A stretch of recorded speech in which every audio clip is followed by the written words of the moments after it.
So, hello guys. So, for today's video ay hahanda ko na ngayon ng aming tutulugan. So, bago yan, kailangan ko muna magligpit. Ahay! Tagalog yung kanya eroy.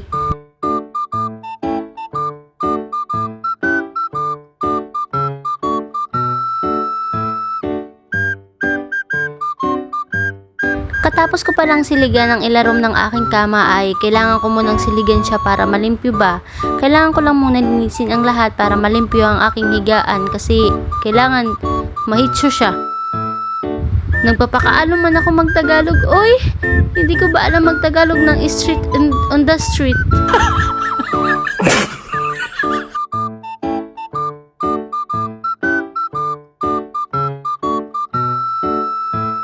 So, syempre bago natin ilapag ang mga ponda at komot-komot natin dyan, kailangan lang muna natin pagpagin na ating higaan upang malinis ang ating hinihigdaan ba. Kailangan malimpyo ba? Yun ba siya?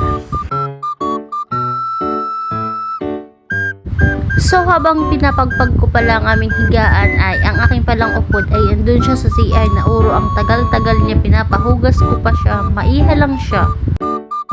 So, habang inaantay ko yung mauro na yun, ay nilisan ko lang muna pala to yung mga kalat namin bago kami umalis at dumating dito at dumating doon din. Ha? Imus ka? Diba, tiyanan? Ang daming hugasin. Kaya nga siya ang pinapahugas ko kasi stress na naman ako. So, hello po. Hello po, mauro. Manghugas ka na po. Please. So, habang inaantay ko na at hinuhulat ko na si Mauro ay niligpit at tinimos ko na pala tong mga charger na to para hindi siya nakakaulang sa aking mga mata. Para maging malinis at maging mahitso siya dito sa table na to.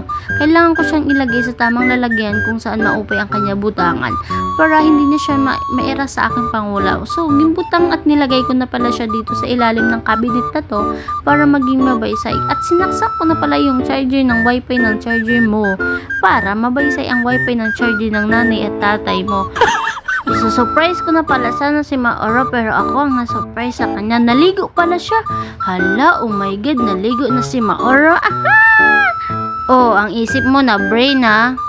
So, habang hinuhulat ko pala si Mauro manghugas ng kanyang mga pinggan, ay dito pala ako naghuhulat sa kanya at nagsiselfon lang ako kasi sinesearch ko lang saan ko nagkulang ba sa kanya.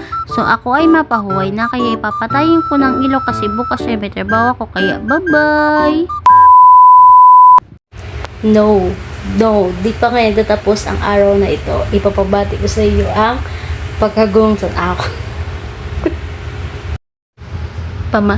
Pamatiin niyo yung kanya hagong.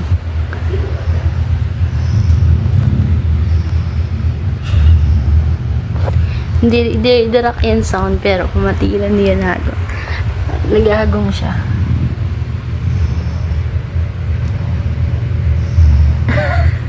Namabata na yun guys. So ito na. So bye bye. Good night.